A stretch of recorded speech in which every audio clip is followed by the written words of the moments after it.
What if the first civilization wasn't where we thought? Southeast Turkey. German archaeologists uncover massive stone pillars buried under a hillside. 16 feet tall, perfectly carved, arranged in circles. The carbon dating shocks everyone. 9,600 BC. 6,000 years before Stonehenge, before the pyramids, before farming itself. Göbekli Tepe. A cathedral built by people who supposedly lived in caves, carved with animals, aligned to stars, engineered with precision that shouldn't exist yet. Then the deeper mystery. Someone deliberately buried it. 300 cubic meters of fill, carefully placed, preserving everything underneath.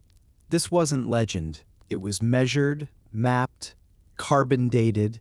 Klaus Schmidt's excavation reports, 1995 through 2014, published in peer-reviewed journals.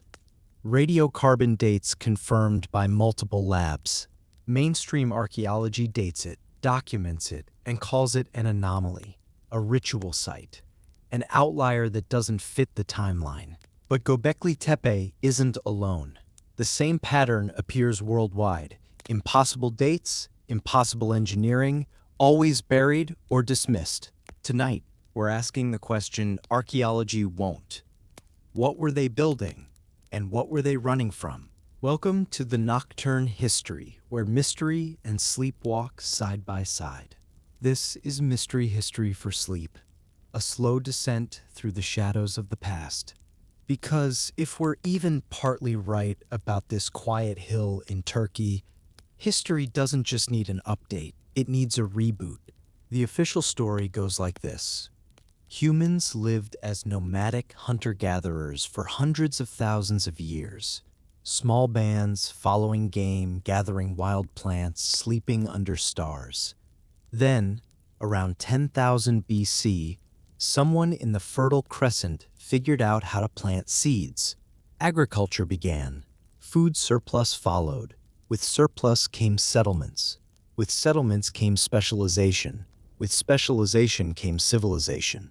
Pottery, writing, temples, monuments. Linear, logical, a progression that makes sense. But Göbekli Tepe doesn't fit that timeline. The people who built Göbekli Tepe hadn't discovered agriculture yet. They had no pottery, no metal tools, no domesticated animals, no permanent villages, and yet they quarried 10-ton limestone pillars, carved them with three-dimensional reliefs, transported them across a plateau, and erected them in perfect circles aligned to the stars. As you settle into the quiet of the night, let your mind drift back. Back to that Turkish hillside, back 11,000 years. Picture torchlight, flickering, dancing across carved stone. The flames cast shadows that make the animals seem alive. Foxes leap, serpents coil, vultures spread their wings across pillars that tower overhead.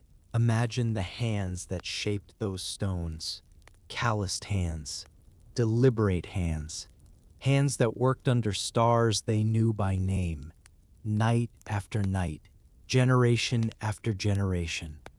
The same constellations you might see tonight if you stepped outside into the darkness. What drove them? What knowledge guided them?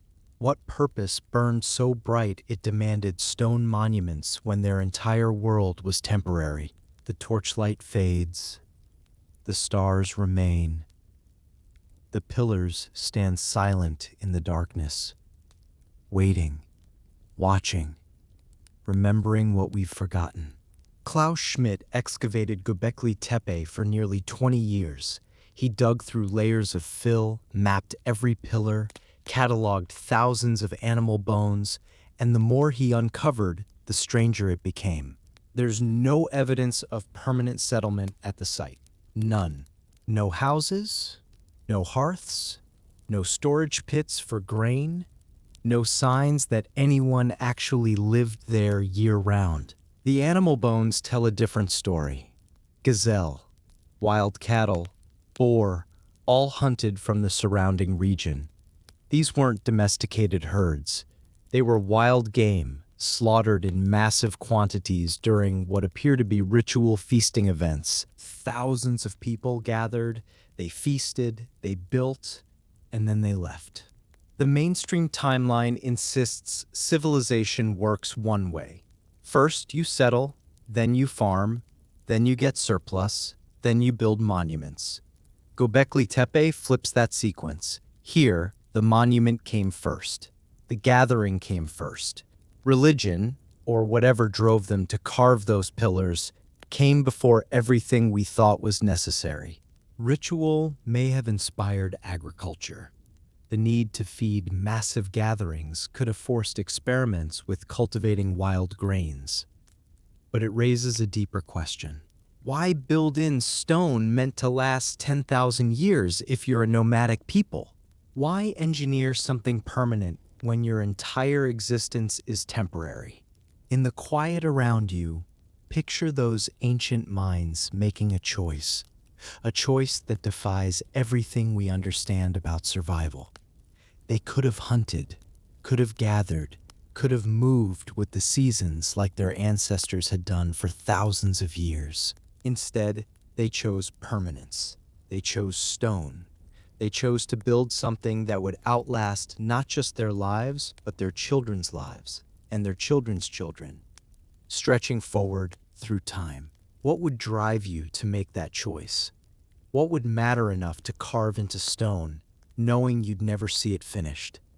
Knowing the hands that completed it would belong to people you'd never meet, speaking languages that hadn't been invented yet. They worked under stars they knew by name, stars that marked seasons, stars that told stories, stars that promised the sun would return, the rains would come, the world would continue. And they carved those stars into stone, so the knowledge wouldn't be forgotten.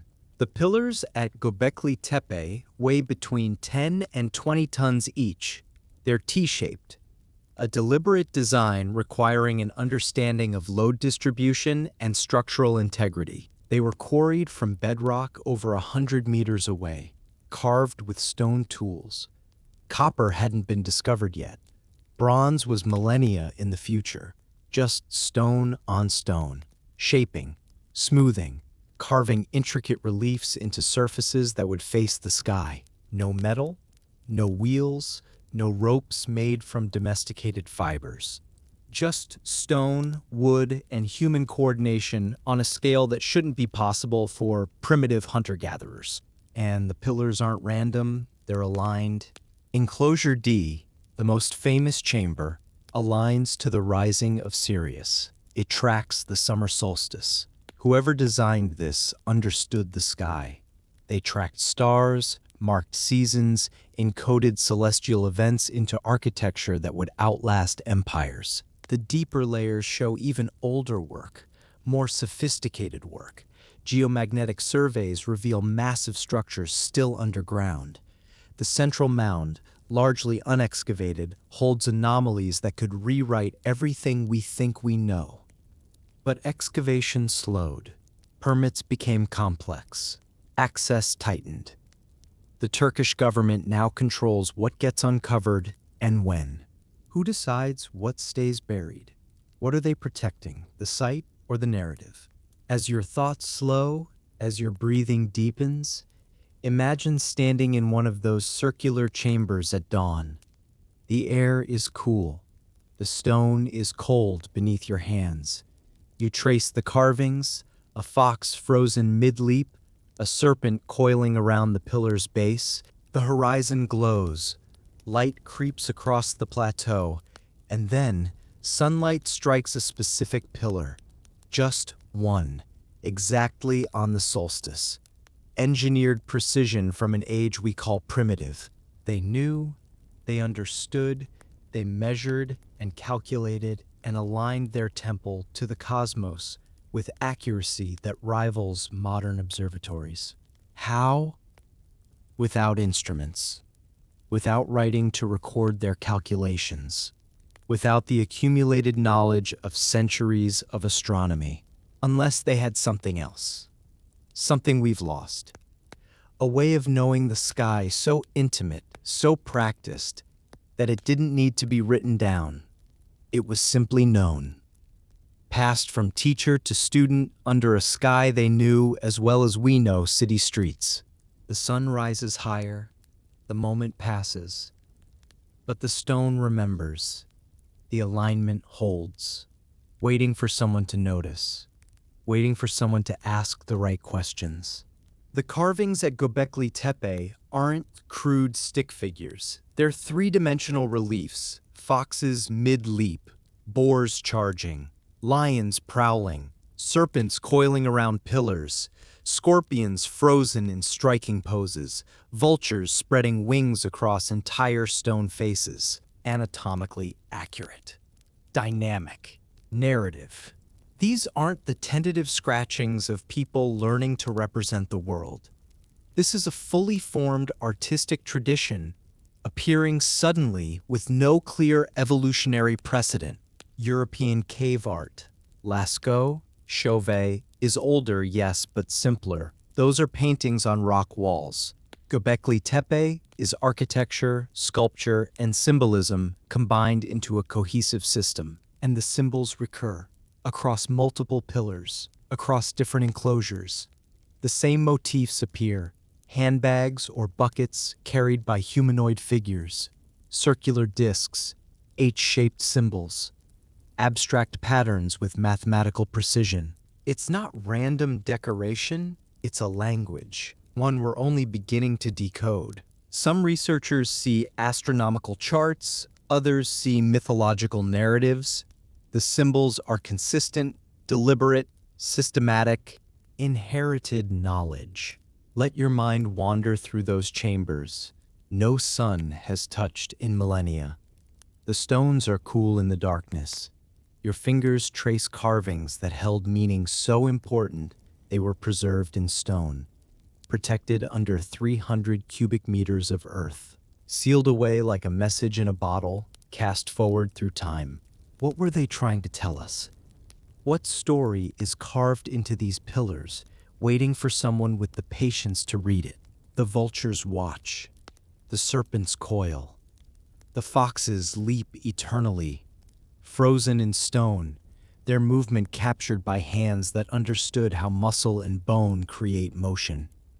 Hands that could see the living animal and translate it into permanent form. They carved under stars they knew by name, by firelight, by moonlight, season after season. The work continued. The message grew, layer by layer, symbol by symbol, until the story was complete.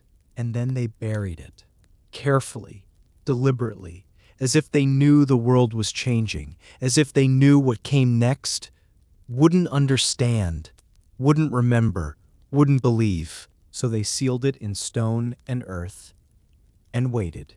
Building Göbekli Tepe required coordination on a massive scale. Conservative estimates suggest 500 workers minimum for each major construction phase. 500 people who needed to be fed, organized, directed, all while producing nothing that directly contributed to survival. No hunting, no gathering, just shaping stone day after day under the guidance of someone who understood geometry, astronomy, and symbolic meaning well enough to direct the entire operation. Where did the food come from? Analysis of animal bones shows organized hunting parties bringing game from across the region. Gazelle remains dominate, thousands of them, slaughtered during massive feasting events that coincided with construction phases. This wasn't subsistence hunting, this was logistics, supply chains, coordinated efforts involving multiple groups traveling from distant locations. And here's the strangest part. It worked. For over 1,500 years, people kept coming, kept building, kept gathering at Göbekli Tepe and the dozen other similar sites scattered across the region. Generation after generation maintained this system without written records, without centralized cities, without any of the bureaucratic structures we associate with organized labor. How? Who decided when to gather? Who taught the carvers? Who held the knowledge of alignment and symbolism and passed it down across centuries? They simply chose to build in stone rather than clay, to gather rather than settle, to encode rather than write. In the quiet of the night, as your breathing slows, as sleep begins to pull at the edges of your consciousness, imagine those ancient hands working stone, night after night beneath an unpolluted sky, night after night. The work stretches on. One generation begins a pillar. The next generation finishes it. The third generation carves the symbols. The fourth generation sees it raised. The fifth generation watches as new pillars rise around it. The cycles continue. The stars wheel overhead. The knowledge passes from hand to hand, from mind to mind. No books, no written instructions, just showing, teaching, practicing, until the knowledge lives in the body itself, until the hands know how to shape stone without thinking, until the eyes know how to read the stars without instruments. They built something meant to outlast everything they knew. And it did. It outlasted their language, their culture, their way of life. It outlasted the Ice Age and the floods that followed. It outlasted empires that rose and fell without ever knowing it existed. The stones remember. The stone just waits and keeps its silence. Hunter-gatherers carved it. Pre-agricultural societies raised it. Nomadic peoples aligned it to the stars, encoded it with symbols, organized labor on a scale that required surplus, planning, and knowledge transmission across generations. All in an age when none of that should be possible. All in layers that descend deeper, older, more complex the further down you dig. The pillars show us what was built. The bones show us who gathered. The alignment shows us what they knew. But none of it explains why.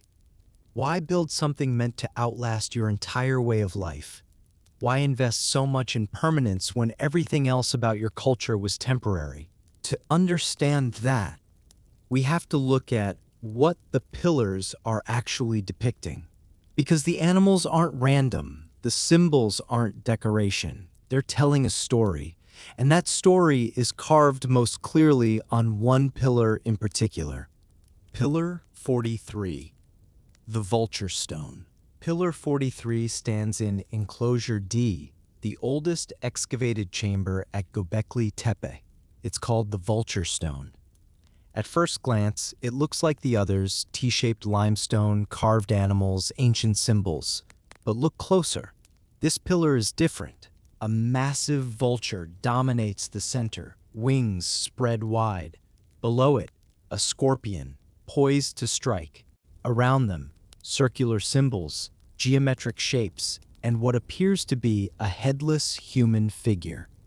The carvings are precise, deliberate, arranged in a pattern that suggests meaning beyond decoration.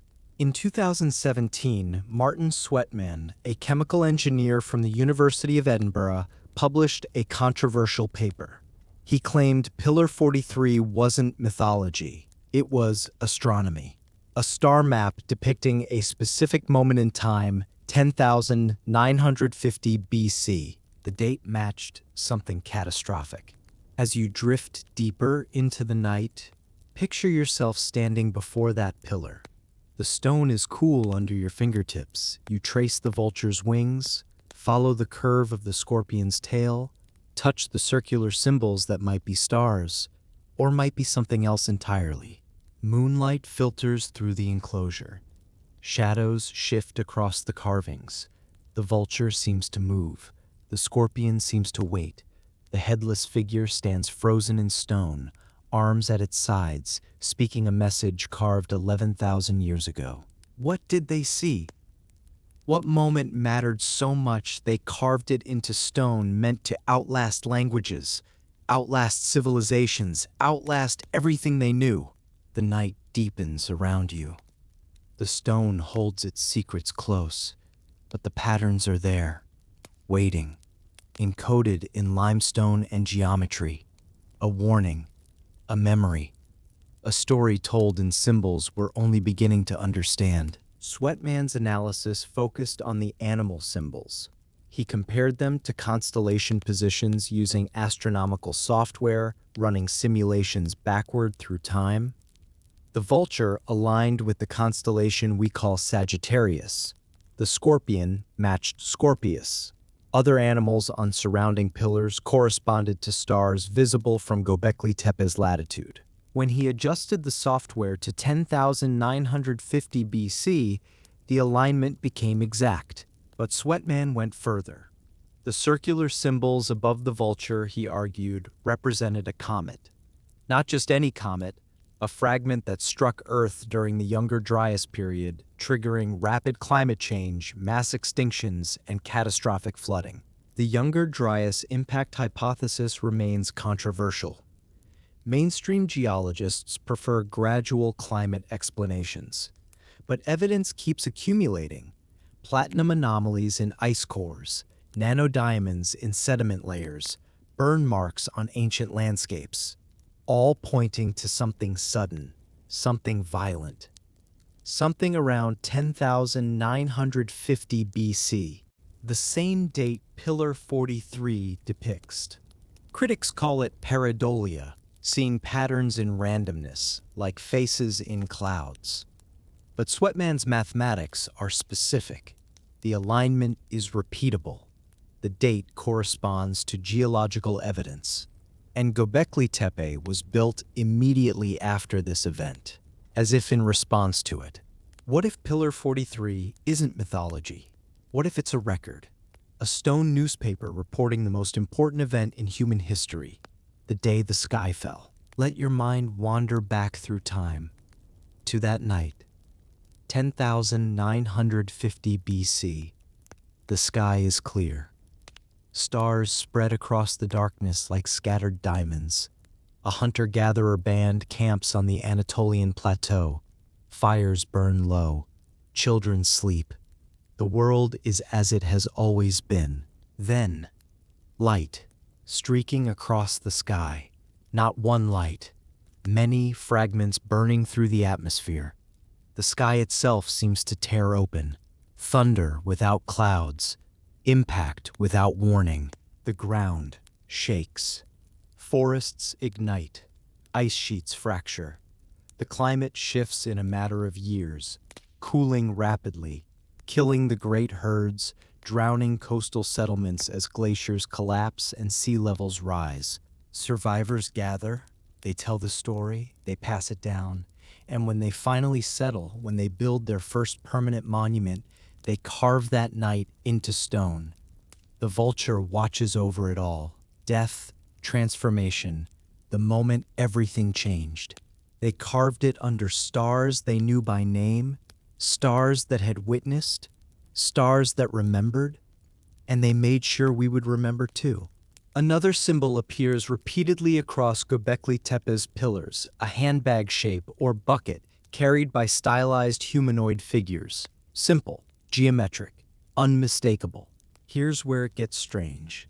This exact symbol appears in Sumerian reliefs from Mesopotamia, 4000 BC, Mesoamerican temples in Mexico, 500 AD, Maori carvings in New Zealand, Easter Island petroglyphs, separated by thousands of miles, thousands of years, yet identical.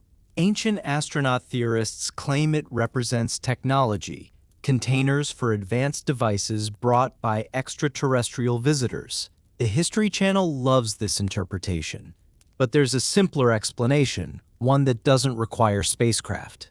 The handbag might symbolize preserved knowledge, a container for seeds, tools, or sacred objects. In Sumerian art, the handbag appears with the Anunnaki, described as wise figures who taught humanity agriculture, astronomy, and writing after a great flood. In Mesoamerica, similar figures teach calendar systems and construction techniques. Always the same story. Knowledge bringers arriving after catastrophe, carrying something precious that survived the disaster. If Göbekli Tepe predates all these cultures, could it be the origin point? Could this symbol have traveled with survivors, spreading across continents as people dispersed, carrying their most important traditions in memory and stone? Picture that handbag for a moment. Not as technology, not as alien artifact, but as something simpler, something human. A container, a basket, a pouch, holding seeds from plants that still grow, tools that still work, knowledge that still matters. Everything needed to rebuild after the world ends. You're a survivor. The old world is gone. The herds are dead, the forests burned, the coastlines drowned. You carry a bag. In it, seeds for wheat, barley, lentils, flint for tools, stories about stars and seasons, everything your ancestors knew compressed into what you can carry. You walk, you teach, you plant, and wherever you settle, you carve that symbol into stone. This is what saved us. This is what mattered. This is what we carried through the darkness into the new world. The handbag becomes sacred. Not because of what it is, because of what it represents. Survival, continuity, the thread connecting the world before to the world after. The animals carved on Göbekli Tepe's pillars aren't random wildlife portraits. They're specific, symbolic, chosen for meaning. Scorpions, snakes, vultures, lions, boars. In nearly every ancient culture, these creatures represent death, danger, or transformation. Vultures consume the dead. Scorpions inject venom. Snakes shed skin and are reborn. Lions dominate. Boars are fierce and unpredictable. But here's the anomaly. Some of these animals don't coexist naturally. Lions and boars inhabit different ecological zones, yet they're carved together on the same pillars in the same enclosures. One interpretation: these are constellation symbols, not literal animals. A proto-zodiac system tracking celestial patterns. Another interpretation: these animals did coexist, briefly, during ecological collapse, when climate shifted rapidly, when habitats fragmented, when species were pushed into refuge zones. Predators and prey that normally avoided each other suddenly occupied the same desperate territories. The carvings might depict both, star patterns named after animals that appeared together during catastrophe. Memory and astronomy merged into a single symbolic system. Here in the dark, imagine the sky as they saw it. Not light polluted, not filtered through city glow, poor, clear. Every star visible. They named them, not with abstract catalog numbers, with animals, with stories. The vulture constellation, the scorpion constellation, the serpent winding across the ecliptic. When disaster struck, when the comet fragments fell, those constellations were witnesses.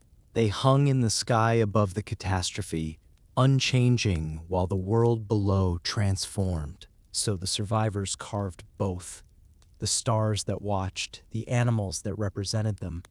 The moment when earth and sky connected through fire and destruction. The pillars become a bridge between earth and cosmos, between past and future, between those who remembered and those who would one day rediscover. The stars wheel overhead. The stones stand silent. The message waits. Human figures appear on several pillars, but they're strange.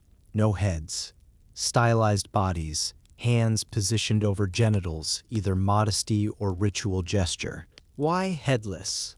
Some archaeologists suggest ancestor worship. The head represents individual identity. Remove it, and the figure becomes universal, representing all humanity rather than specific people. Others propose death symbolism. The head houses consciousness, spirit, soul. A headless figure might represent the deceased, body remaining, spirit departed. This interpretation connects to other pre-pottery Neolithic sites. Skull removal was common. Bodies were buried, then later excavated. Skulls were removed, plastered, decorated, and displayed.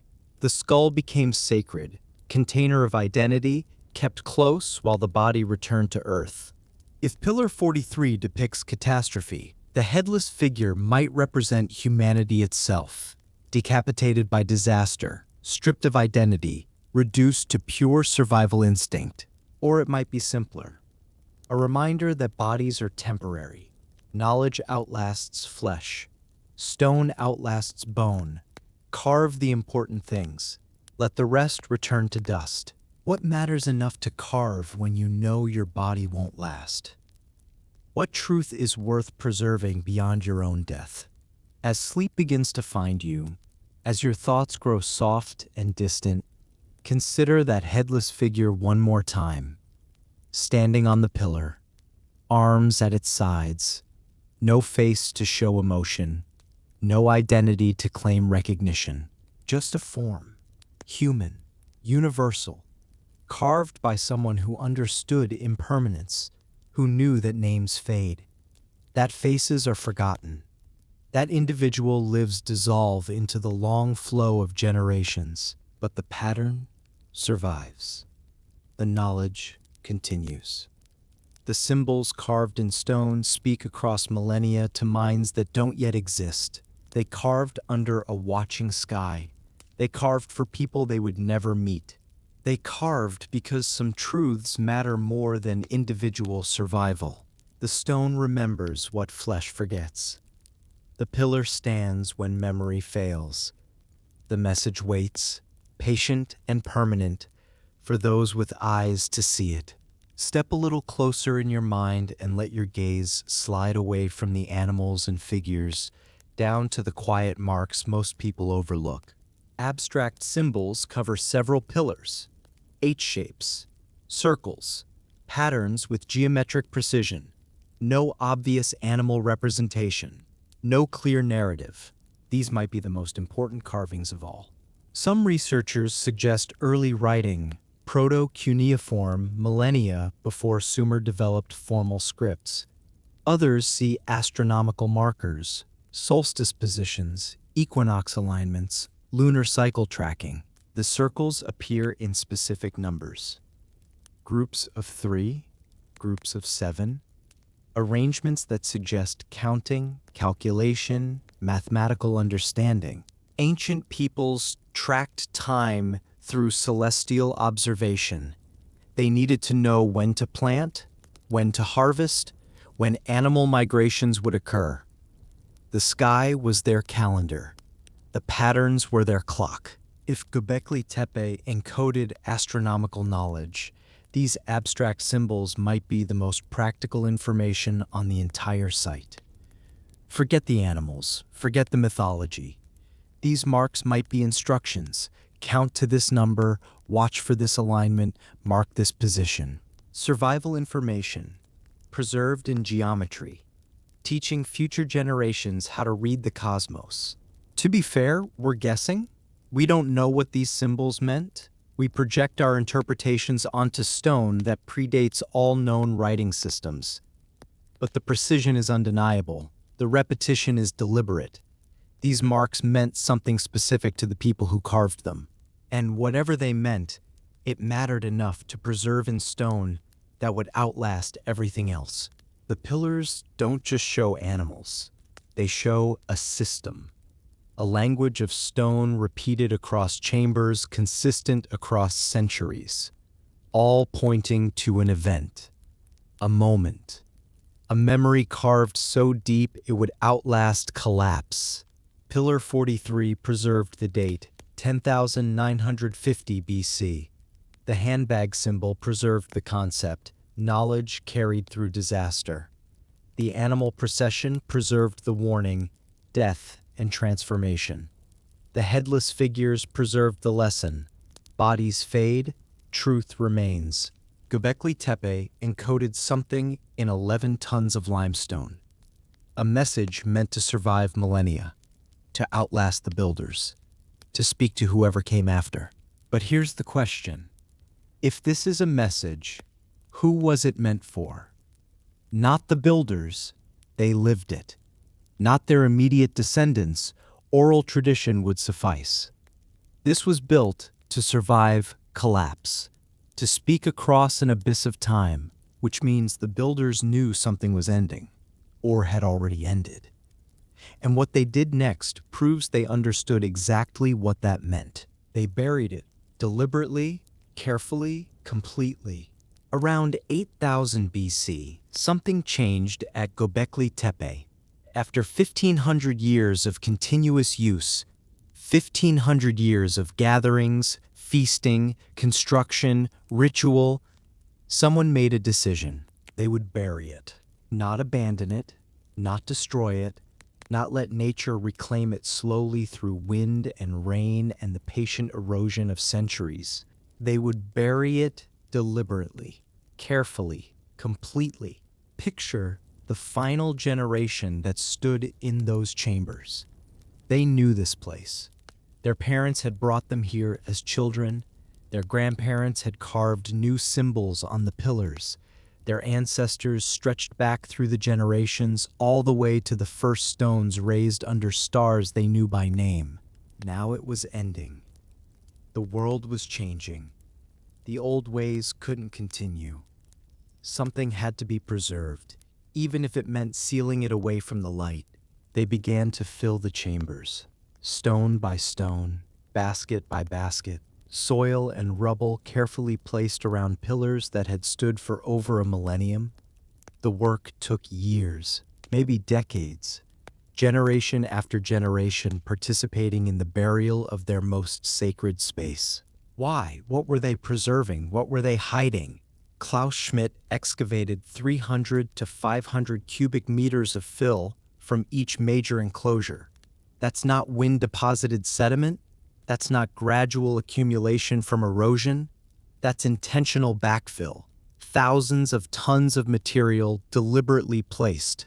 The evidence is clear in the layers. Stones carefully positioned, not randomly tumbled. Soil mixed with construction debris, flint chips, broken tools, limestone fragments from the original quarrying.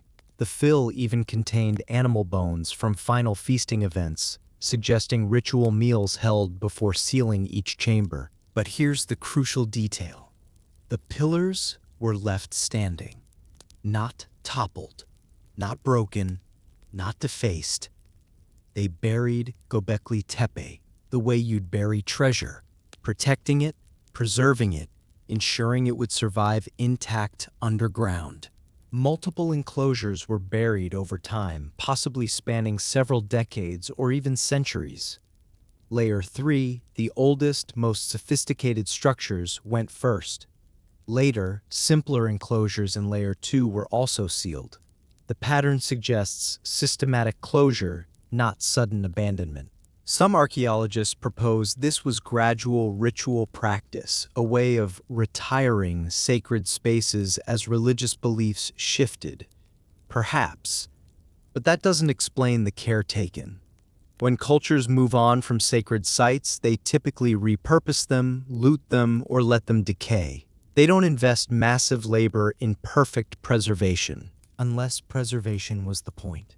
As your breathing slows, imagine those final workers backfilling the chambers they'd worshipped in, each stone placed with intention, each basket of earth added with reverence. They weren't destroying, they were protecting. The pillars disappear beneath the fill. The carved animals vanish from sight. The symbols that marked seasons and tracked stars fade into darkness. The chambers that had echoed with voices for 1500 years fall silent. But they're not gone. They're waiting, preserved, sealed like seeds in deep storage, like knowledge written in books and locked in vaults, like messages carved in stone and buried for whoever comes after. The hill grows, the mound rises, Grass covers the surface, and Göbekli Tepe sleeps, dreaming of the day it will be found again. Archaeological evidence shows what accompanied Göbekli Tepe into darkness. Animal bones dominated: gazelle, aurochs, wild boar, remnants of massive feasts held during the final phase. These weren't ordinary meals. The quantity suggests hundreds or thousands of participants gathering one last time before closure. High-quality flint tools were placed ritually throughout the fill. Not broken, not worn out. Usable tools deliberately buried, as if offered to the site itself. But no human remains. Despite being called a temple, despite 1,500 years of use, despite evidence of massive gatherings, no burials, no graves, no human bones at all. That absence is significant. Other Neolithic sites show human interments, often beneath structures or within walls. Göbekli Tepe shows none. It wasn't a tomb. It wasn't a cemetery. It was something else. A meeting place, a knowledge center, a monument to memory rather than death. No treasure either. No precious materials, no grave goods awaiting thieves, just stone, symbols, and the knowledge they encoded. That was what mattered. That was what they preserved. Compare this to how other ancient sites ended. Egyptian temples were looted. Greek sanctuaries were repurposed for new gods. Roman structures were cannibalized for building materials. Göbekli Tepe stands apart, intentionally preserved, carefully sealed, protected for millennia. In the soft darkness around you, consider what it means to bury something perfectly. Not to destroy it, not to forget it, but to place it beyond reach until the right moment arrives. They knew.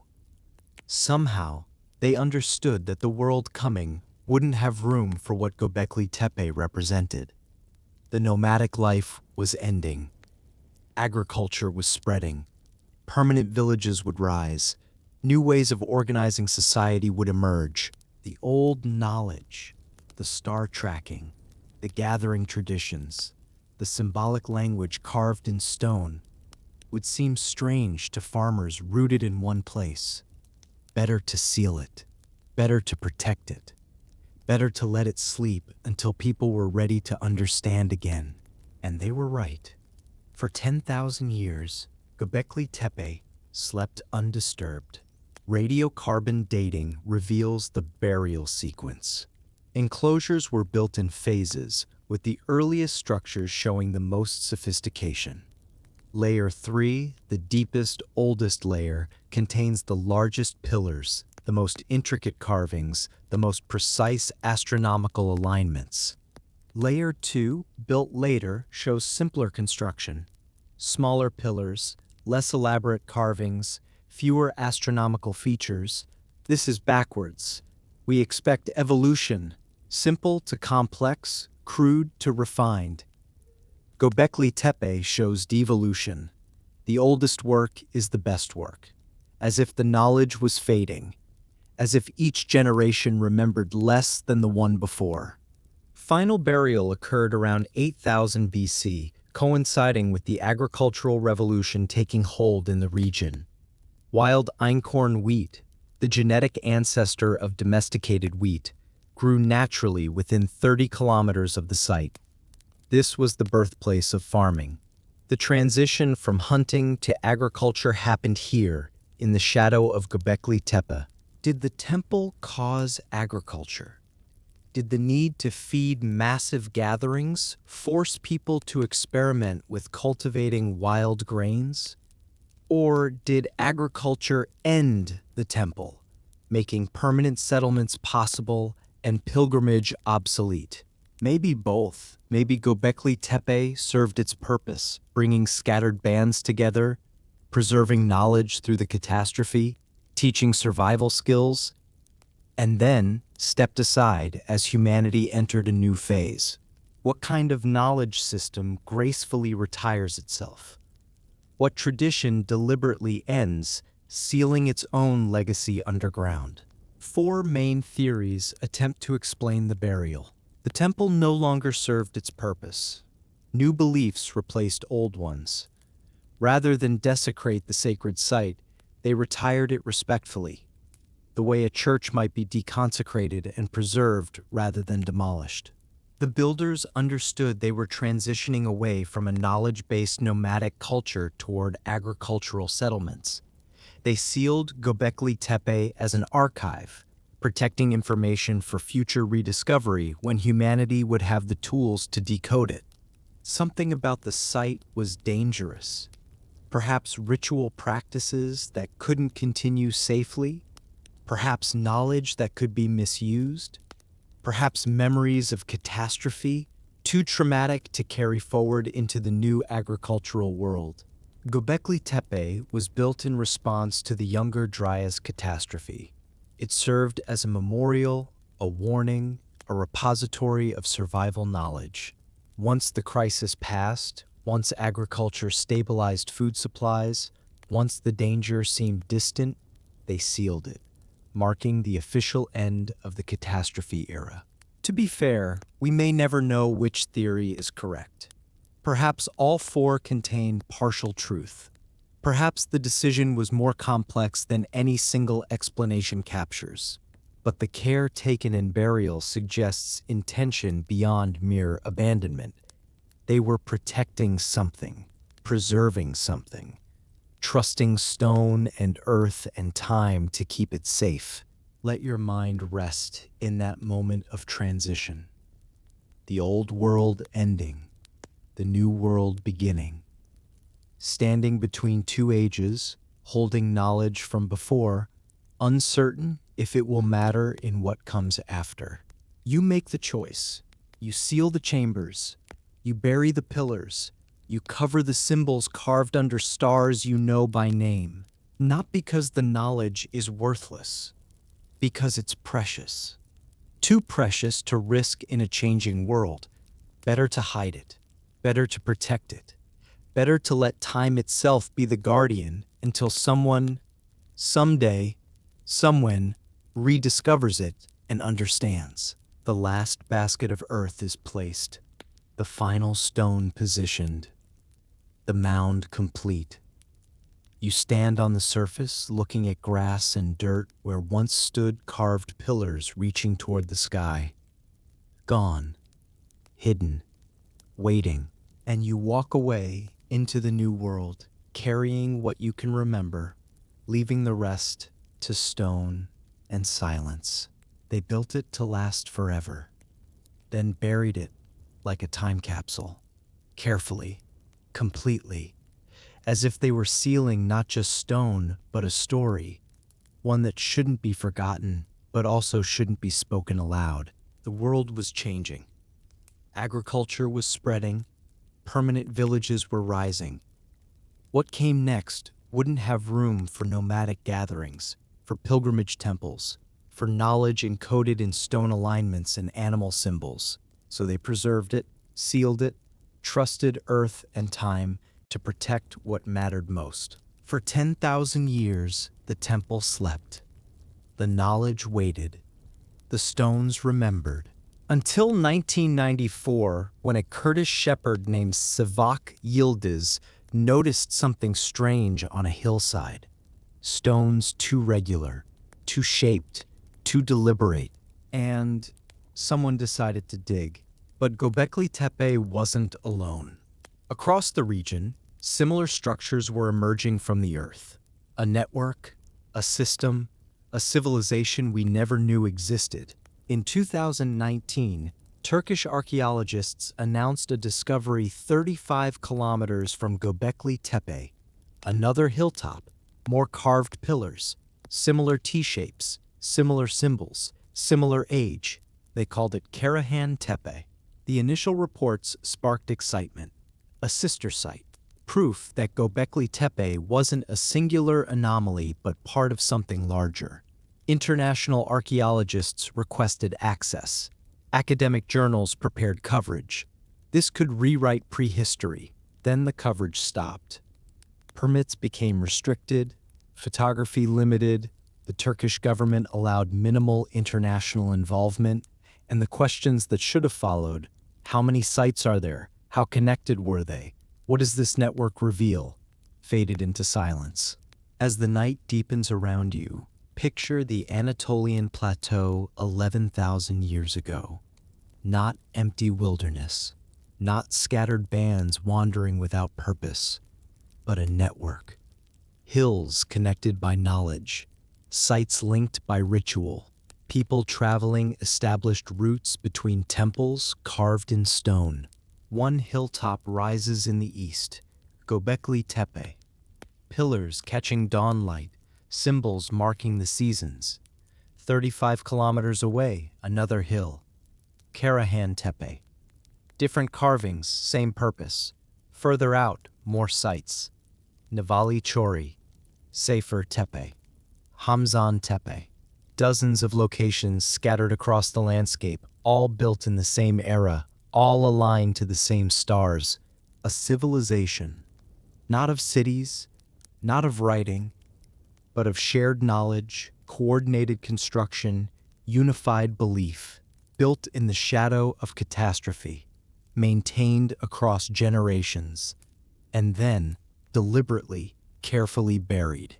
The stars wheel overhead, the network sleeps, waiting for someone to map the connections.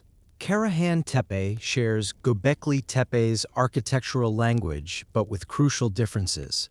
The site features T-shaped pillars, circular enclosures, and animal carvings. Foxes, snakes, and human faces emerge from the limestone. But unlike Göbekli Tepe, much of Karahan Tepe was carved directly into bedrock. They didn't build it, they excavated it from living stone. The effort required is staggering, removing tons of limestone to create underground chambers, carving pillars from the surrounding rock rather than quarrying and transporting them. This suggests either earlier construction, when different techniques were used, or a different purpose requiring subterranean spaces.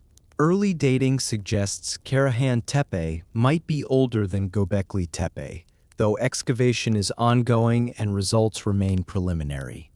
If confirmed, this shifts everything.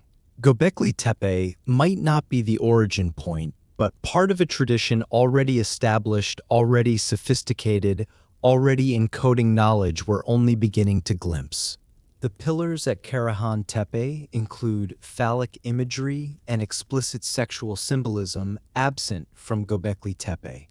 Human faces carved in high relief stare from the walls, individualized features, suggesting specific people rather than generic figures. Were these portraits? Ancestors? Teachers? Knowledge keepers memorialized in stone?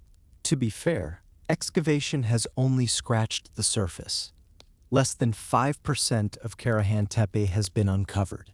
The full extent, the complete purpose, remains buried, and Turkish authorities aren't rushing to expose it. Why the sudden silence? Why restrict access to a discovery that could prove a pre-pottery Neolithic civilization existed across an entire region? Navali Chori was discovered in the 1980s during surveys before the Ataturk Dam construction. Archaeologists found T-pillars, similar animal carvings, identical architectural style to Göbekli Tepe. They excavated frantically, racing against the dam's completion deadline. Life-sized human statues were removed. Carved limestone fragments cataloged, detailed surveys conducted, and then, in 1992, the dam filled. Water rose. Navali Chori disappeared beneath a reservoir. The timing raises questions. International interest in pre-pottery Neolithic Anatolia was growing. Göbekli Tepe excavations had just begun. Navali Chori could have provided comparative data, additional context, missing pieces of the puzzle. Instead, it vanished underwater before comprehensive study could occur. The removed artifacts scattered across Turkish museums. Many entered restricted storage, labeled, cataloged, but not displayed. Not studied by international researchers. Not published in accessible formats. A few pieces appear in regional museums. The rest, locked away. Convenient timing or calculated decision. We're left guessing. Let your thoughts drift beneath those reservoir waters, down to where Nivali Chori stands in permanent darkness. Pillars still upright, carvings still sharp, chambers still aligned to stars they can no longer see. Fish swim through enclosures where humans once gathered. Silt settles over symbols carved under stars they knew by name. The knowledge waits in darkness, preserved by accident or design, beneath water that ensures no one can examine it too closely without government approval and significant resources. What would those submerged chambers reveal if we could study them properly? What connections to Göbekli Tepe remain carved in stone beneath the surface?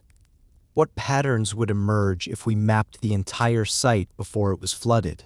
The water is dark. The stones are patient. The answers rest on the reservoir floor just out of reach. Surveys across southeastern Anatolia have identified over a dozen sites with similar characteristics. Geomagnetic readings show buried structures. Surface surveys reveal worked stone. Preliminary dating suggests contemporaneous construction with Göbekli Tepe. Most remain unexcavated.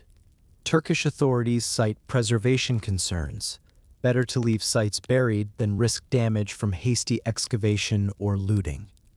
The official reasoning is sound.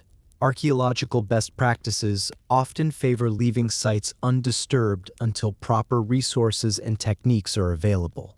But the result is strategic silence. We know these sites exist. We know they likely contain evidence of coordinated pre-pottery Neolithic culture. We know they could answer fundamental questions about how this network functioned. And we wait. Access restricted. Permits complex. International collaboration limited. One researcher attempted to publish a comprehensive survey mapping all known sites in the region. The paper faced unusual delays. Peer review stretched for years. When finally published, it appeared in an obscure journal with limited distribution. The data exists. The connections are mappable. But the narrative remains fragmented, incomplete, controlled. What pattern would emerge if all these sites were excavated simultaneously?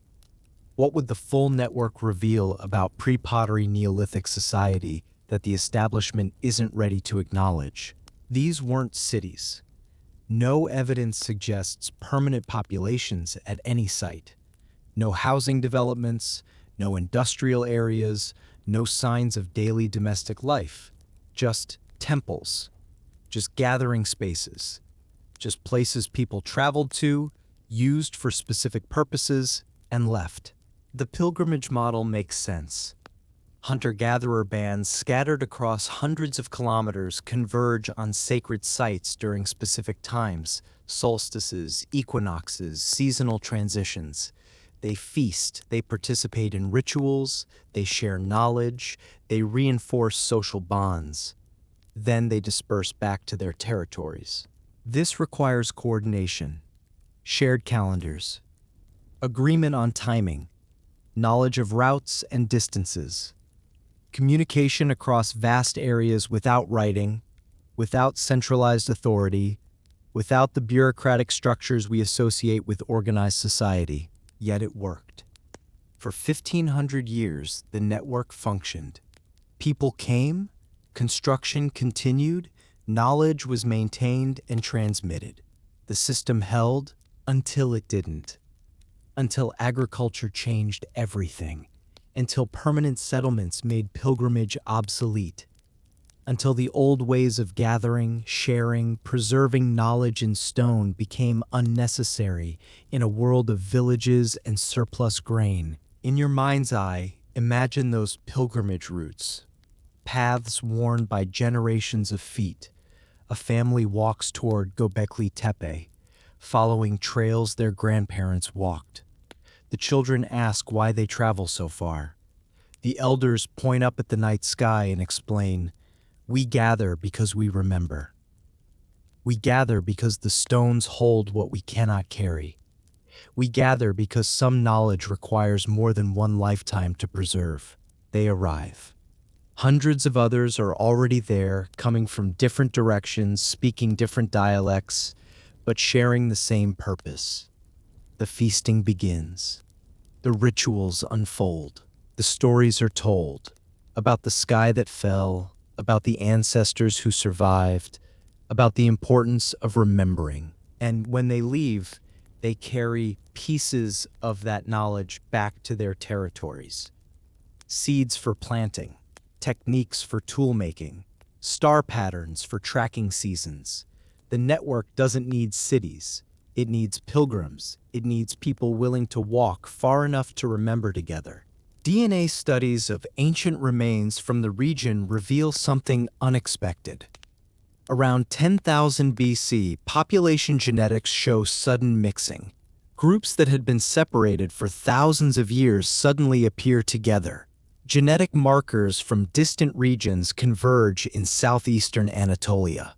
People were coming together, not gradually, not through slow expansion, but rapidly, as if responding to something, as if gathering in a specific location for a specific purpose. Domesticated wheat originated within 30 kilometers of Göbekli Tepe. Genetic analysis traces all modern wheat varieties back to wild einkorn that grew naturally in this region. The agricultural revolution, the most important technological shift in human history, happened here. Pig domestication, same region, same time frame. Sheep domestication, same region, same time frame. The Neolithic package, agriculture, animal husbandry, settled life, emerged from the area surrounding these temple sites. Coincidence or connection? Did the temples cause agriculture by creating the need to feed gatherings? Did agriculture end the temples by making permanent settlements possible? Or were both responses to the same catastrophic event, people converging to preserve knowledge and develop new survival strategies? The genetic data suggests the third option.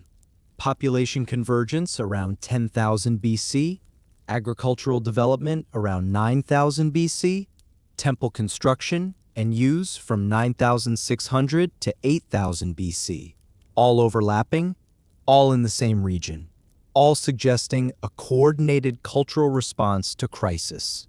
One temple is an anomaly, a curiosity, something strange that doesn't fit the timeline but can be filed away as an outlier.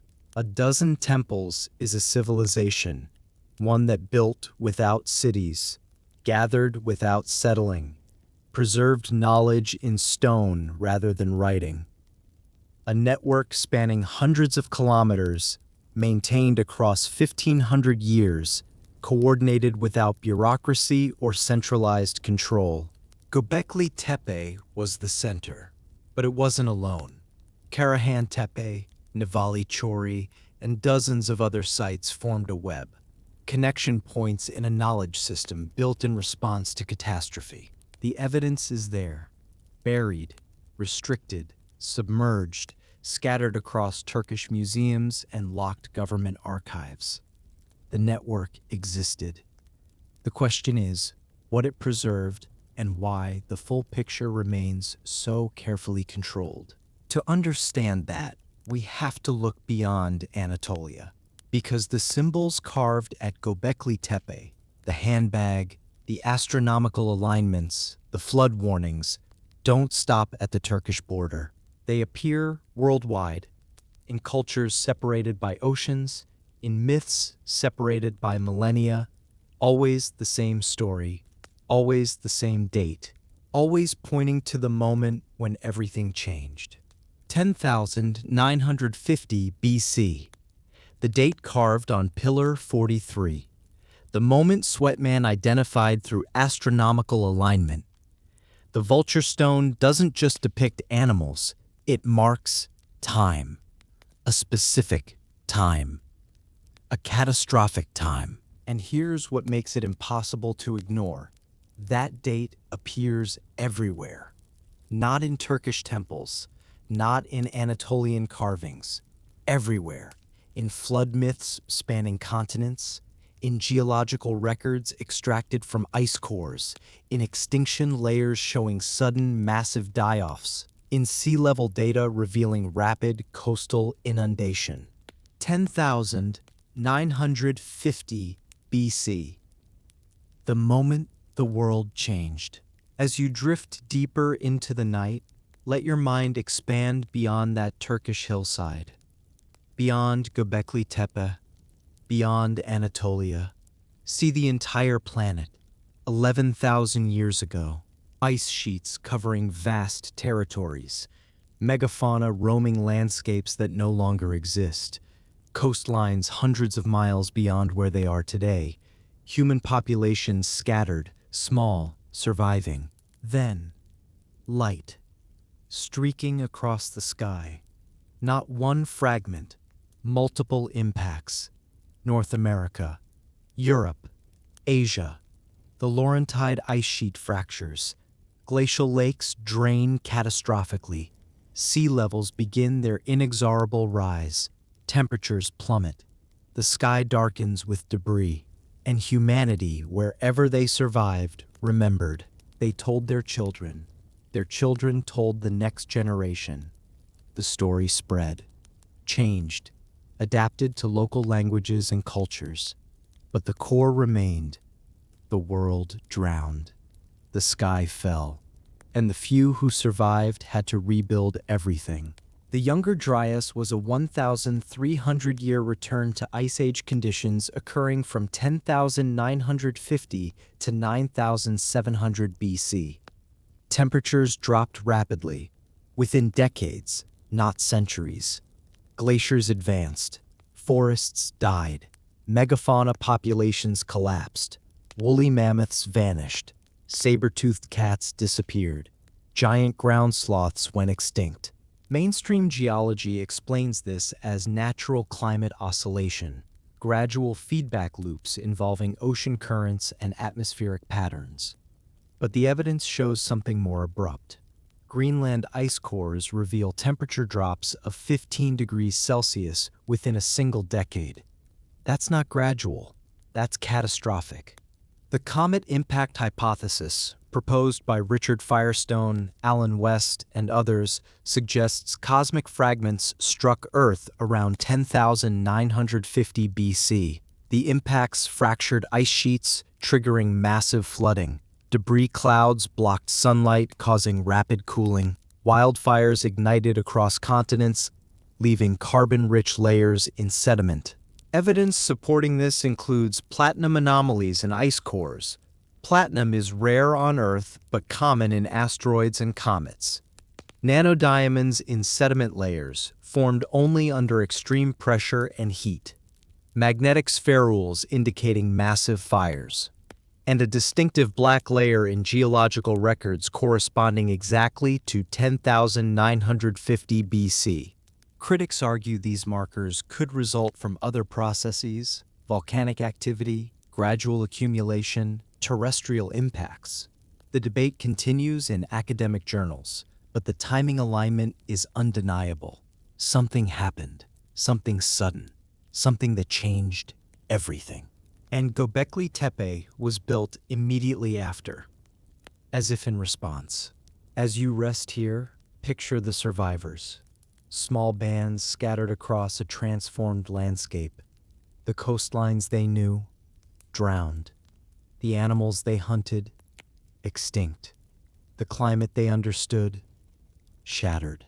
They gather, share knowledge, pool resources, and decide we must remember.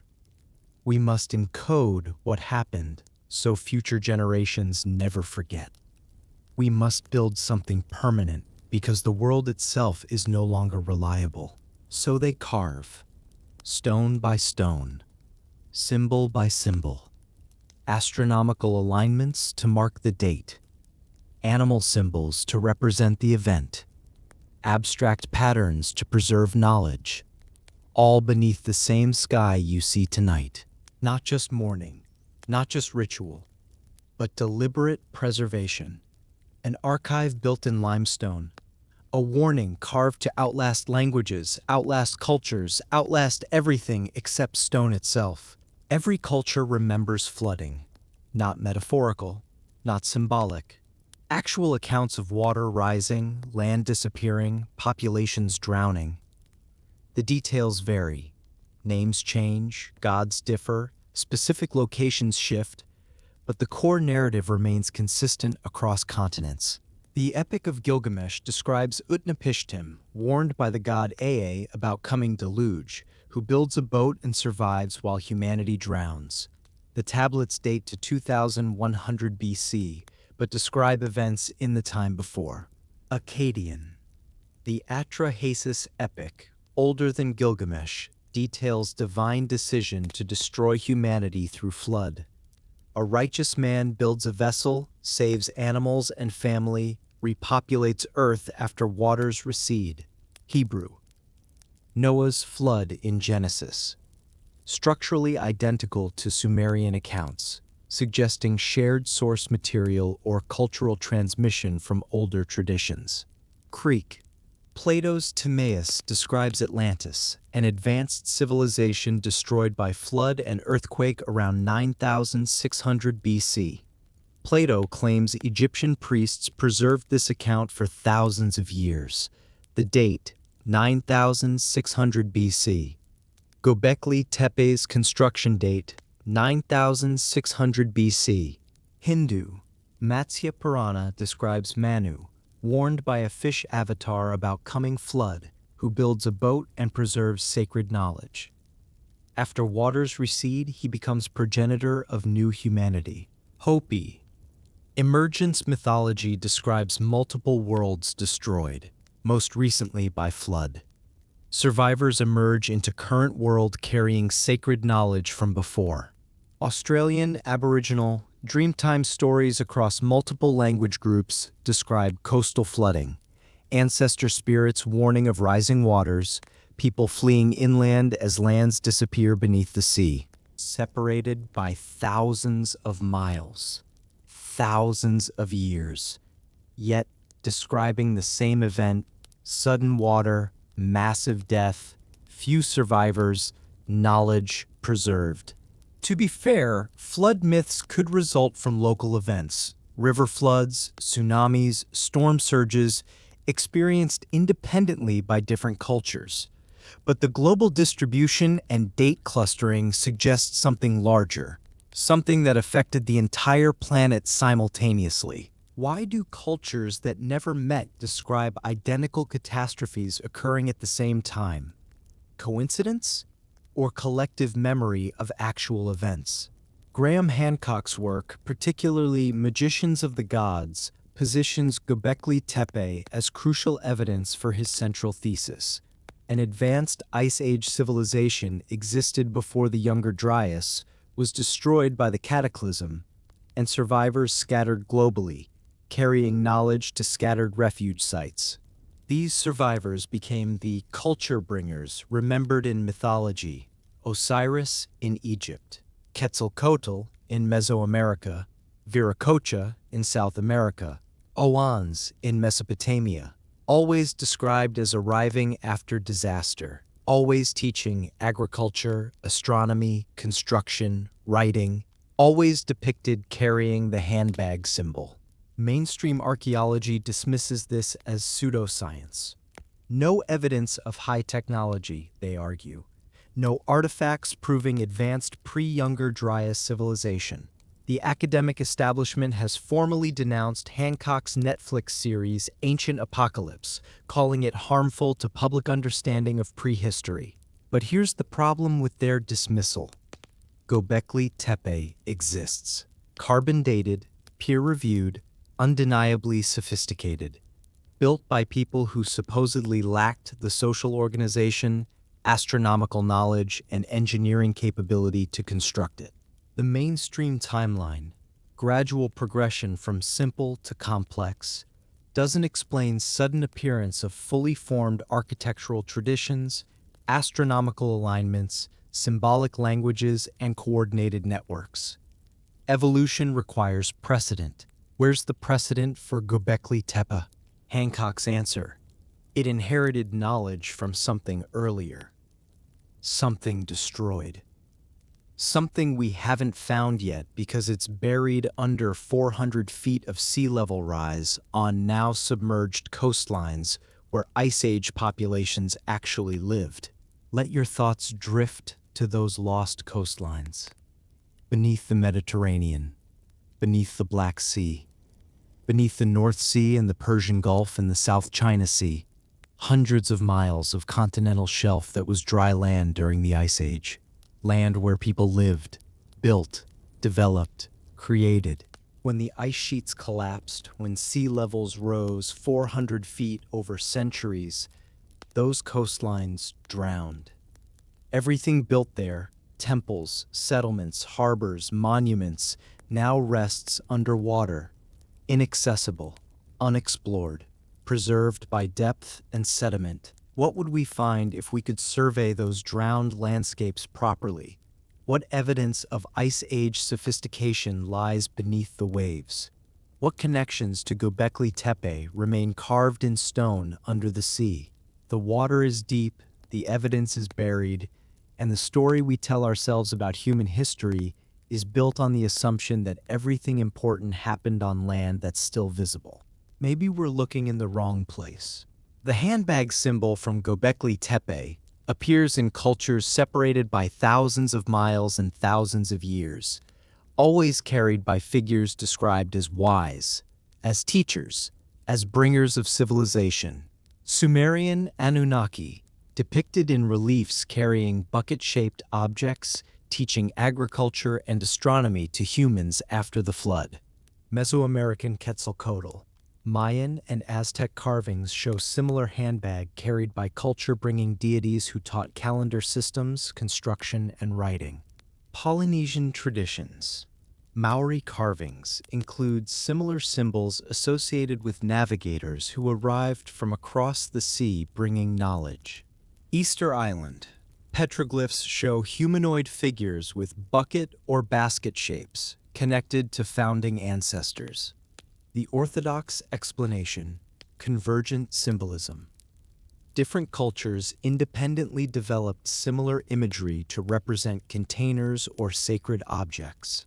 Possible, but the consistency is striking. Very often associated with knowledge, often linked to culture bringers who arrive after upheaval, teaching people how to rebuild. To be fair, some similarities could be coincidence, or the simple fact that containers are a universal human object. But the pattern, knowledge bringers, post-catastrophe, the same basic symbol, is hard to completely ignore. Alternative interpretation. These symbols represent actual knowledge keepers. Survivors from a destroyed civilization who dispersed, carrying what they could, seeds, tools, astronomical records, construction techniques.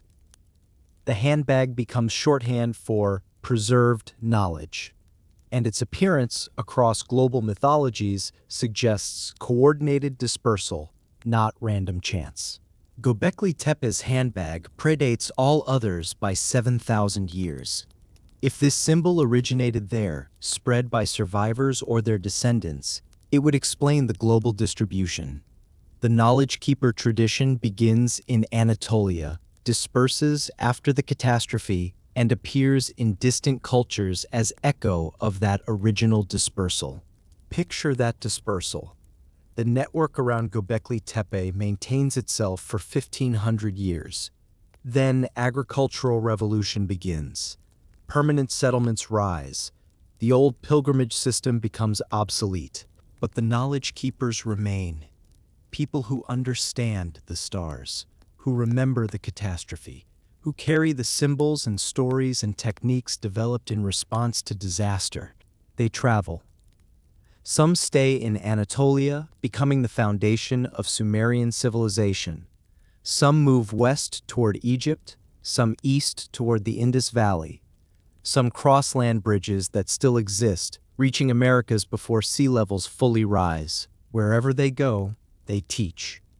Agriculture, astronomy, construction, always carrying the same symbol, always telling the same stories, always preserving fragments of what Göbekli Tepe represented. Memory carved in stone, knowledge preserved through catastrophe, warning encoded for those who come after. The handbag appears across the world, not because aliens brought it, because humans carried it. Cultures across the world remember the flood. Many named the teachers who came after. Again and again, they describe the same kind of event, pointing back toward the end of the Ice Age, the same window Pillar 43 seems to mark.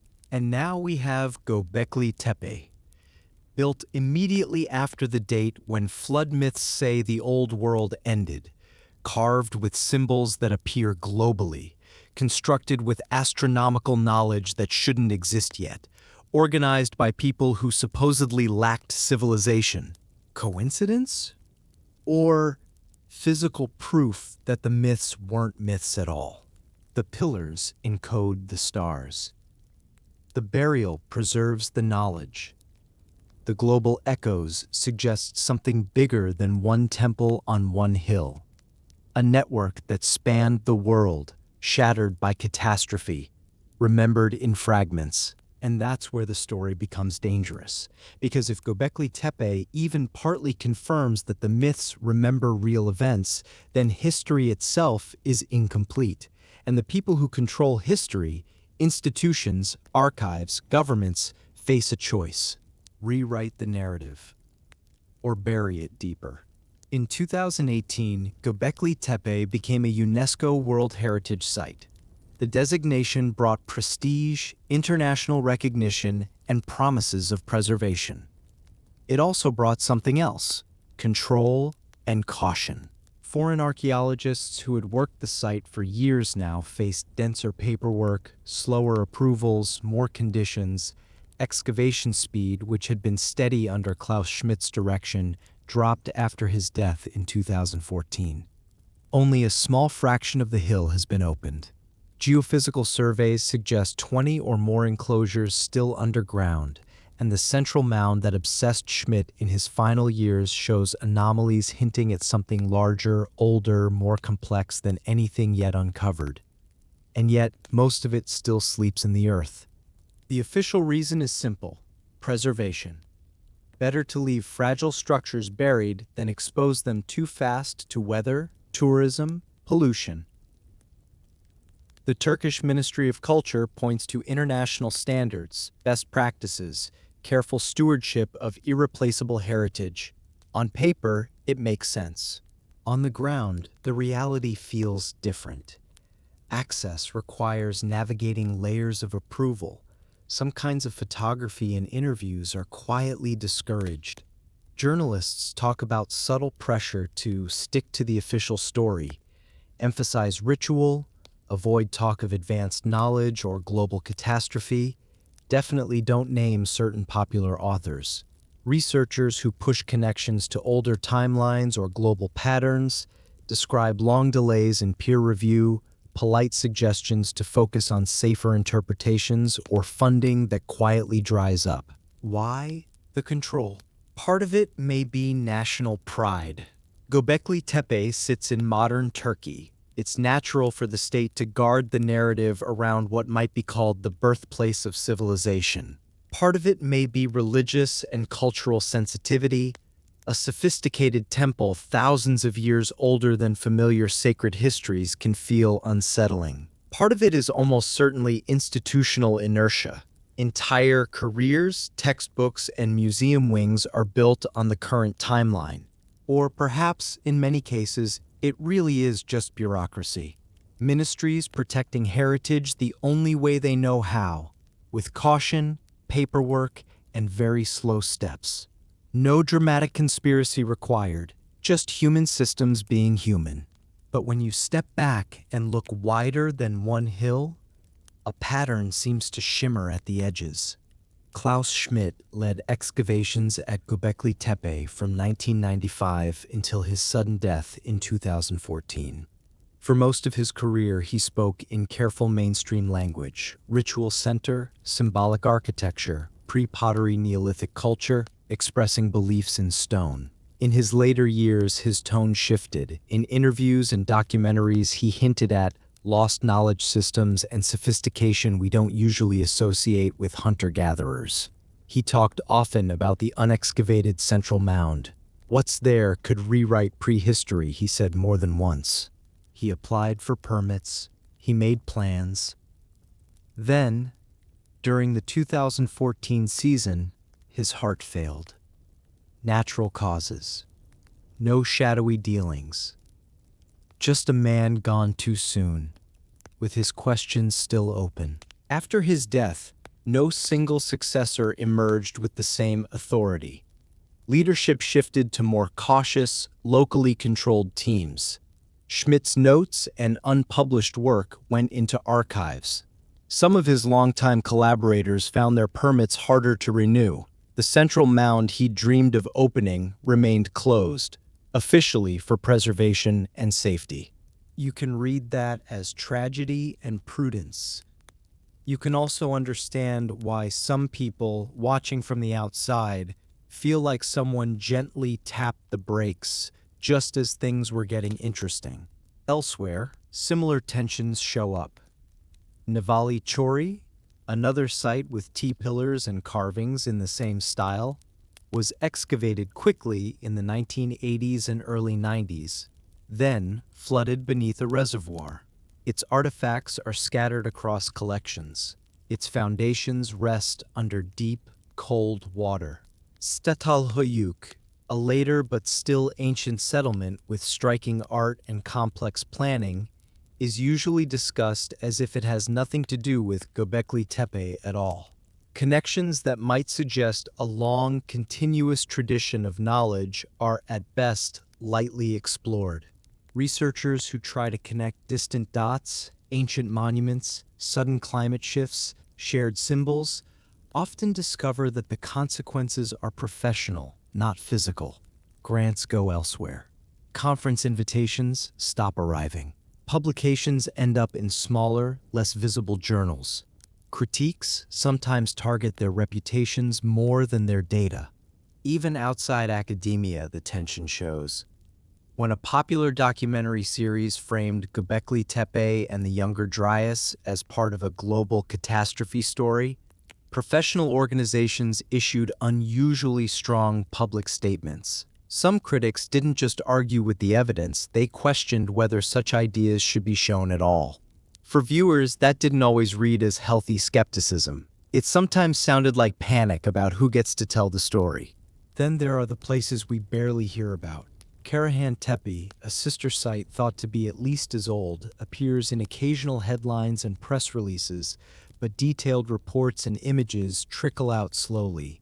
Access for foreign researchers is tightly controlled.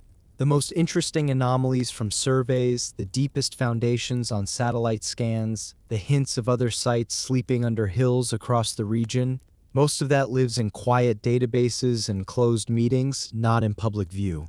None of this proves a grand, unified plot. It doesn't have to. Institutions have their own logic. Protect prestige, avoid controversy, move carefully, don't admit too much uncertainty at once. When new findings threaten to redraw old maps, the instinct is often to slow down, reframe, delay. From the outside, especially if you're already awake, to the mystery, it can feel like a message. You can study prehistory, as long as you don't push too hard on the timeline. Göbekli Tepe shows monumental architecture at 9,600 BC. Global flood stories cluster around the same horizon. Symbols suggest astronomical awareness, regional networks, deliberate preservation of knowledge. Admitting all of that fully would mean acknowledging that our neat story of civilization beginning in a few river valleys is, at best, incomplete. For institutions built on that story, rewriting isn't just about facts. It's about identity, authority, and trust. It means saying, we were wrong, or at least not as right as we thought. That's never easy. So the pace slows, access tightens, interpretations narrow.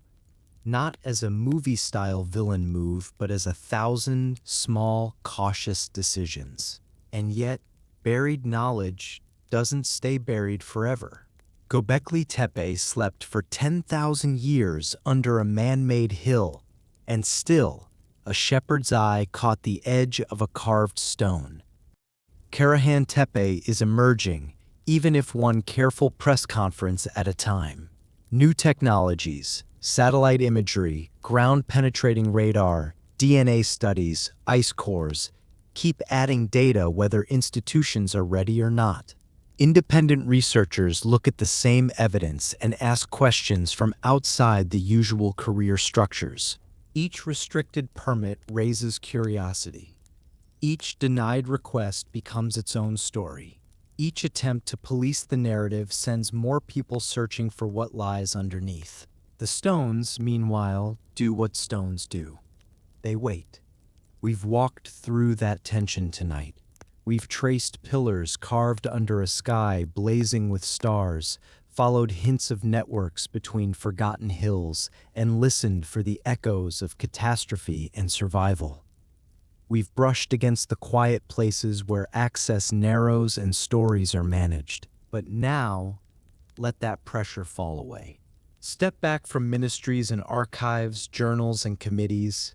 What remains is simpler. The hill itself, the circle of pillars, the animals and symbols carved into their sides, the deliberate burial, the long, long silence that followed. Göbekli Tepe didn't ask permission to be found, it simply waited. Now it stands under open sky again, and the questions it raises are not going back to sleep. They're cut too deep into the stone, echoed too clearly in myths and sediments and ice. The past is emerging, not because institutions allow it, but because reality has weight, and stone is patient. So as the night deepens around you, as the idea of conspiracy softens into quiet curiosity, what's left is this: a temple that should not exist, built by people we didn't know were there, encoding a story we're only beginning to read. And you, here now, are one of the people who heard it. Tonight, we descended into the oldest temple on Earth. We stood among pillars carved when the world was younger, before writing, before pottery, before civilization, as we define it. 11,600 years ago, when history says humanity lived in scattered bands following game, someone decided to build in stone, to engineer monuments aligned to stars, to encode knowledge in symbols we're still learning to read. We traced the vulture stone's message, astronomical coordinates pointing to 10,950 BC, when comet fragments streaked across the sky and the world changed. We followed the handbag symbol across continents, carried by knowledge keepers who dispersed after catastrophe, teaching agriculture and astronomy to scattered survivors. We walked through chambers deliberately buried, not destroyed, not abandoned, but carefully sealed, preserved like time capsules by people who understood the world was changing, who knew what came next wouldn't have room for what Göbekli Tepe represented, so they protected it, trusted stone and earth and time to keep it safe. Before you drift off completely, I want to leave you with one question. If Göbekli Tepe was built to preserve a message across millennia, what message would you carve into stone if you knew the world was ending? What would you choose to save? What knowledge, what warning, what story would matter enough to bury and trust to time? If you remember your answer in the morning, tell me in the comments. I'd be very curious to read what you'd preserve. We mapped the network, Karahan Tepe, Navali Chori, dozens of sites across Anatolia, forming a knowledge system that functioned for 1,500 years without cities, without writing, without bureaucracy. Just pilgrimage, gathering, shared understanding, passed from generation to generation under stars they knew by name. We connected the flood myths, Sumerian, Greek, Hindu, Aboriginal, all describing the same catastrophe, the same moment, the same date when Göbekli Tepe marks the sky falling and the old world drowning. And we saw the pattern of control: restricted access, denied permits, flooded sites, banned researchers, Turkish government guarding excavations, Vatican holding texts it won't release, academic establishment defending timelines that Göbekli Tepe quietly, patiently dismantles. But beneath the gatekeeping, beneath the controversy, the stones remain, waiting, speaking, remembering. The question was never just whether Göbekli Tepe was built by primitive hunter-gatherers. The real question is what it means that it was, and what that reveals about the history we've accepted. If people 11,600 years ago possessed knowledge to carve astronomical maps, engineer multi-ton architecture, organize networks spanning hundreds of kilometers, and encode warnings meant to outlast millennia, then they weren't primitive. They were survivors, inheritors of something older, preservers of knowledge we've forgotten. Göbekli Tepe doesn't fit the narrative of linear progress, simple to complex, primitive to advanced. It suggests cycles, rise and fall, catastrophe and rebuilding. Civilizations that flourished were destroyed, left fragments for whoever came after. The Younger Dryas impact, the global flood myths, the knowledge keeper traditions, the astronomical sophistication appearing fully formed, the deliberate burial preserving it all. These aren't coincidences. They're pieces of a larger story, one carved in stone, encoded in symbols, buried carefully, and waiting for us to develop the humility and curiosity to read it properly. Maybe we're finding it now, not by accident, but because the builders knew we would. Because stone is patient, and truth, once carved, doesn't fade. What do we lose if we ignore this? We lose the fullness of our story. We lose the humility that comes from realizing our ancestors were as brilliant, as curious, as capable as we are, just with different tools and different challenges. We lose the warning they tried to leave: that civilizations can end, knowledge can be lost, survival requires memory and preparation. What do we gain if we stay curious? We gain context, perspective, a sense that we're part of something longer and deeper than the last 5,000 years of recorded history. We gain respect for people who looked at the sky, read the cycles, and built in stone because they knew time was long and memory fragile. New evidence keeps emerging. Karahan Tepe, barely excavated, already showing older layers. Satellite imagery revealing unexcavated sites across Anatolia. DNA studies confirming population movements we didn't expect. Ice core data supporting impact theories establishment scientists dismissed. And Göbekli Tepe may be just the beginning. If this really is a monument built in the shadow of catastrophe, it might not be alone. We've already explored one possibility: a civilization Plato claimed disappeared beneath the waves around 9,600 BC, the exact date Göbekli Tepe was built. But there are other sites too: submerged cities off Japan's coast, temples in the Americas aligned to the same stars, pyramids separated by oceans yet sharing impossible precision, all whispering about a time when the sky fell and the old world drowned. Göbekli Tepe may be where survivors gathered, where they preserved what mattered most.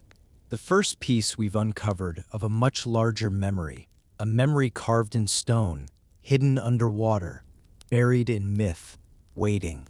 The past is patient. It doesn't demand belief. It simply waits to be uncovered, layer by layer, question by question. Thank you for wandering through this with me tonight, for descending into buried temples and asking uncomfortable questions. for not turning away when the timeline got strange, when the evidence refused to fit, when gatekeepers said nothing to see here. You stayed curious. That matters more than you know. As the night deepens around you, as your eyes grow heavy and your thoughts begin to drift, let your mind rest among those ancient stones. Picture the hands that carved them, calloused, sure, guided by knowledge we can only glimpse. Imagine the sky they saw, unpolluted by cities, thick with stars they knew by name. Feel the weight of stone under your fingers, cool and patient, holding its secrets close. Göbekli Tepe sleeps again now, covered by shelters, guarded by gates, watched by cameras. But the questions it raises don't sleep. They echo through the years, through the layers of earth and time, through every researcher who notices something strange, every traveler who stands among the pillars and feels the pull of something older than words. The temple that should not exist, exists. The people who didn't have civilization built one. The knowledge that should have been lost was preserved. And now, in the quiet hours of the night, you carry a piece of that story forward. Rest now. Let sleep come softly, gently, like soil settling over stone. Let your dreams wander through chambers carved in an age we've forgotten, among symbols that still speak if we learn to listen. The search continues. The excavation, both literal and metaphorical, goes on. The past remembers. And you, here, now, tonight, are part of the discovery. Sleep well, traveler. The stones are patient, the questions remain. And when you wake, the mystery will still be waiting, carved deep, buried carefully, and slowly, inevitably, emerging into the light.